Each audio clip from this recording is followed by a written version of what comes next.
మల్లాపూర్ మండల వేంపల్లి గ్రామంలో ఇందిరమ్మ ఇల్లు గృహ ప్రవేశ కార్యక్రమంలో పాల్గొన్న జువ్వడి కృష్ణారావు వారు మాట్లాడుతూ మల్లాపూర్ మండలంలో మొట్టమొదటి ఇందిరమ్మ ఇంటి గృహప్రవేశానికి రావడం చాలా సంతోషకరంగా భావిస్తున్నామని, ఇట్టి ఇందిరమ్మ ఇల్లు యజమానికి కాంగ్రెస్ పార్టీ రాష్ట్ర ప్రభుత్వం తరఫున శుభాకాంక్షలు తెలుపుతూ ఇల్లులేని ప్రతి ఒక్కరికి ఆసరాగా నిలవాలని ముఖ్యమంత్రి రేవంత్ రెడ్డి కోరుట్ల నియోజకవర్గానికి 3500 ఇందిరమ్మ ఇండ్లు శాంక్షన్ చేయగా అందులో భాగంగా లబ్ధి పొందిన ప్రతి ఒక్కరూ ఆనందంగా ఉన్నారు. సొంత ఇల్లు కల నెరవేర్చిన కాంగ్రెస్ పార్టీ బేదబడుగు బలహీన వర్గాల ప్రభుత్వమని గతంలో 10 సంవత్సరాలు అధికారంలో ఉన్న కల్వకుంట్ల కుటుంబం ప్రతి ఒక్క స్కీంలో కుంభకోణాలు చేసి వారి కుటుంబం బంగారు కుటుంబంగా మార్చుకుని తెలంగాణ రాష్ట్రాన్ని అప్పుల పాలు చేసి ప్రతి పేదవాడి తలపై అప్పుల కుప్పను భారం వేసి ఈ రోజు బెంచ్ కార్లలో జల్సాలు చేస్తున్నారని, తెలంగాణ ప్రజలు ఇప్పుడు అన్ని విధాలుగా ఆలోచించి ఎవరు ప్రజల కొరకు పాటుపడతారో ఎవరు వారి కుటుంబం కొరకు పాటుపడతారో గ్రహించాలని అన్నారు.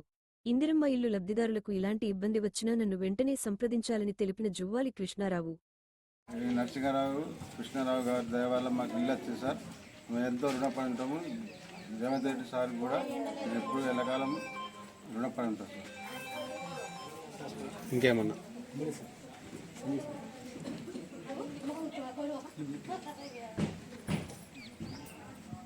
హలో,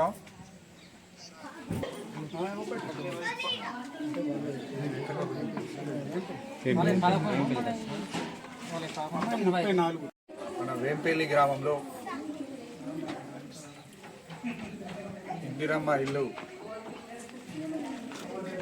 గృహ ప్రవేశానికి నన్ను ఆహ్వానించినటువంటి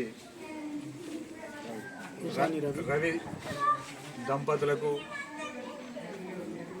అదేవిధంగా గ్రామస్తులకు కూడా వాళ్ళు గృహప్రవేశం చేసినందుకు మొట్టమొదటి అదే మల్లాపూర్ మండలంలో మొట్టమొదటి ఇల్లు గృహప్రవేశం చేసినందుకు వాళ్ళకు కృతజ్ఞతలు చెప్తున్నాను. ఒక నిరుపేద అయినటువంటి వాళ్ళు ఎన్నో ఏళ్ళ నుంచి ఇల్లు కట్టుకోవాలన్న కళ ఈరోజు నెరవేరింది.